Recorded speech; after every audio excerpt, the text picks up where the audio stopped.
Welcome back to another episode of Projecting Grandeur. I'm your host, Ron Dichter. Today we get real. I was chatting with a gentleman the other night that was about to start a business, and they were kind of freaking out in a good start your business kind of way.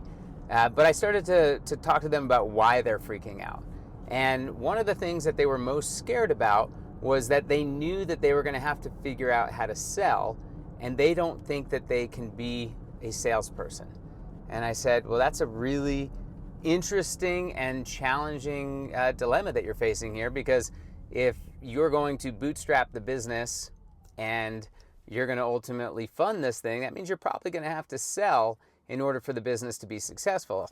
And so I started to ask, what the aversion was to selling, and they immediately started to tell me stories about how they were sold stuff and they didn't like that feeling of that, how they called it, that slimy type of a sales environment. And I hate this analogy because I think there's a lot of good car salesmen, but that whole concept of that car salesman mentality of why people have this aversion to buying cars is that they don't like going in and being sold.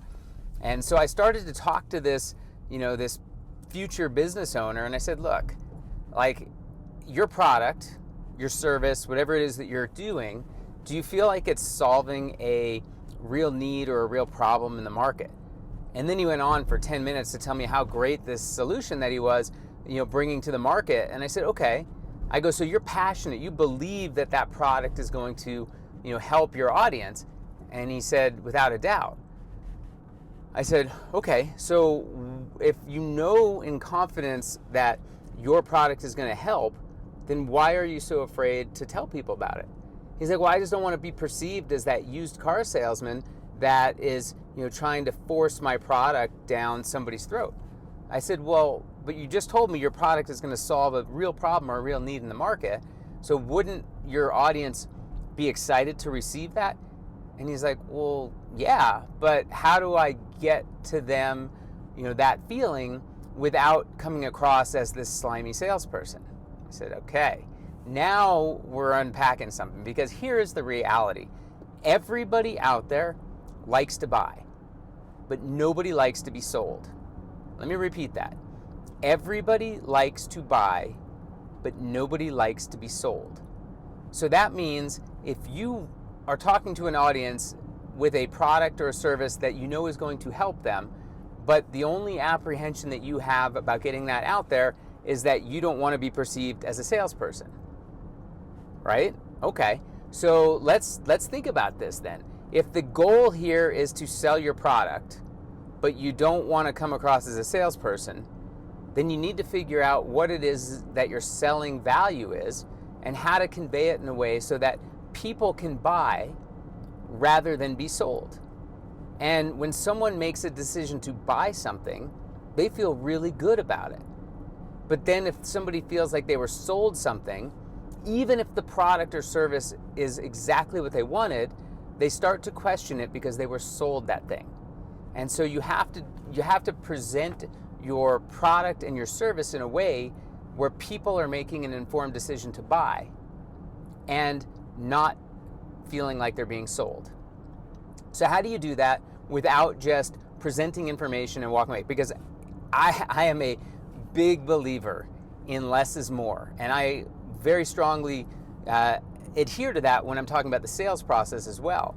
Meaning, if I can close on the first call versus having to do a second, a third, or fourth, or follow-up, I'm going to 1,000% do that, because every time you walk out, you diminish your ability to sell that account by at least 50%, which means your best chance to close that account is on the first appointment. But how do you do that without feeling like a salesperson? And it goes back to everybody likes to buy, but nobody likes to be sold. And so this literally weaves in like 5 topics I've covered in the last few weeks, including knowing your why. But let's talk about this in practical application. So let's say you're a business services company and you're meeting with a qualified person or persons, which means these are the people who actually make the decision, and you present your product, your service, whatever it is you're offering, and they're interested in it. And they say, okay, this is great, I need to think about it. Right? Okay, so the natural thing is like, okay, I don't want to sell. I want to let you think about this, But again, everybody likes to buy, nobody likes to be sold. So how do you flip that script so that they feel like they're buying on that first appointment as opposed to you closing them on the first appointment?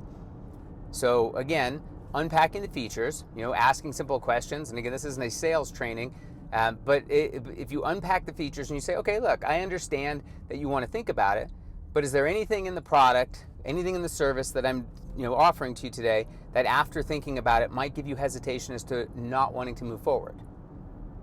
Okay, and then they're going to have a chance to think about that and answer. And maybe what they'll do is they'll bring up an objection that you have an opportunity now to overcome. Or let's say, no, everything is great. They just say, I just want to think about it. And let's say that one of the value props that you have is your pricing. Good, bad, or indifferent. Let's just say your pricing is your pricing. Maybe you're high, maybe you're low, maybe you're medium. It doesn't matter.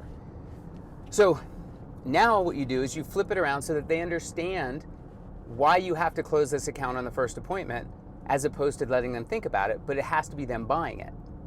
And the way that you would do that is you would just simply say, I understand you want to think about it, but our product, as you've just agreed, it solves a real need in the market. And the way that we keep our rates and fees where they're at is that when we come out and meet with a qualified buyer like yourself, that we know that we have a 90% chance that we're going to walk away with a new customer.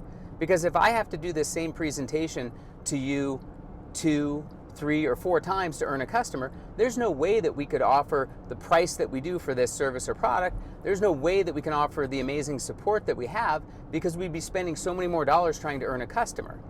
So I understand that you want to think about it, but again, if this just makes sense for the business, is there anything that when you think about it that's going to change that? And if so, let's talk about that. And again, you're trying to flip it around so that they don't feel like you're selling them something, but that they're understanding, they're coming around to your side of the table, and they understand why it's important for them to buy now, because they want to take advantage of this fee structure. Again, I'm just using one example, and they want to be able to buy and get the support and everything that you've promised. And the only way that you can do that, and you've explained this to them, is that when we meet with somebody, we're going to walk away with a customer, because it just makes sense.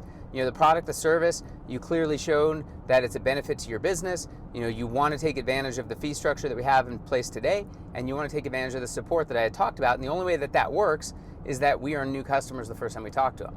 Again, we're just trying to flip it around so that people can make an informed decision to buy versus feeling like they were sold. Because it goes back to what I said at the beginning, everybody likes to buy, but nobody likes to be sold.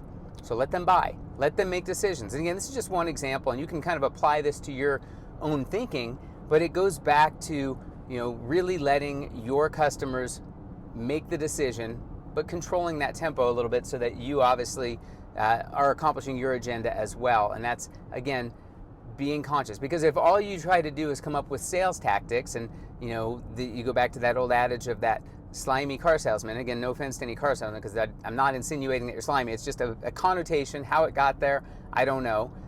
But my point behind this is that make your customers buy, don't sell them.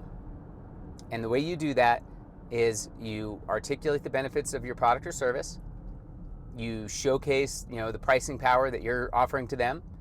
You tell them very specifically, like, we can't do this if we have to do the same thing 2 or 3 or 4 times, and then flip it around into their business. Like in whatever business you're pitching or customer you're pitching, like imagine, you had to go do the same thing 2 or 3 or 4 times. How would you be able to make a profit? And then if you don't make a profit, how would you be able to support your customers?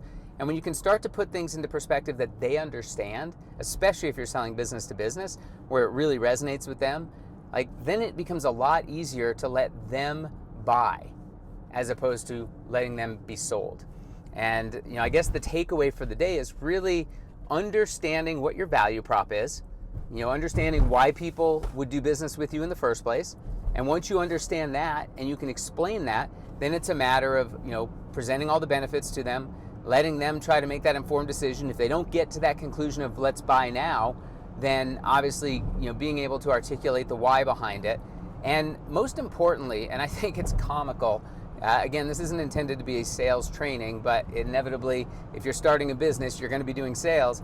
But one of the most bizarre things to me. It goes back to the guy, that started this whole topic today, which is that they didn't want to sell. Like, everything in business is about selling. But the one thing that people seem to forget is that if you don't ask for the sale, nobody's going to buy. And yeah, you might get lucky and somebody says, okay, how do I sign up? Or how do I buy this? Or how do I complete the transaction? But 9 times out of 10, you got to tell them. You got to ask them. Because that's all people are waiting for, is they're just waiting for you to ask them to actually buy something.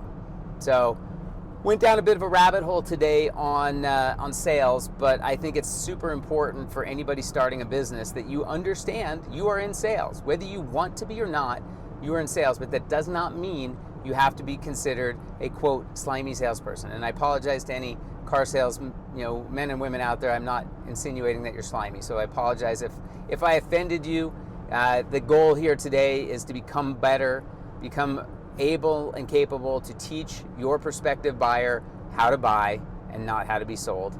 Hope you found this helpful. Please remember to like and comment. Don't forget to subscribe. I can't grow without you. And most importantly, share. Thanks, everyone. Have a good day.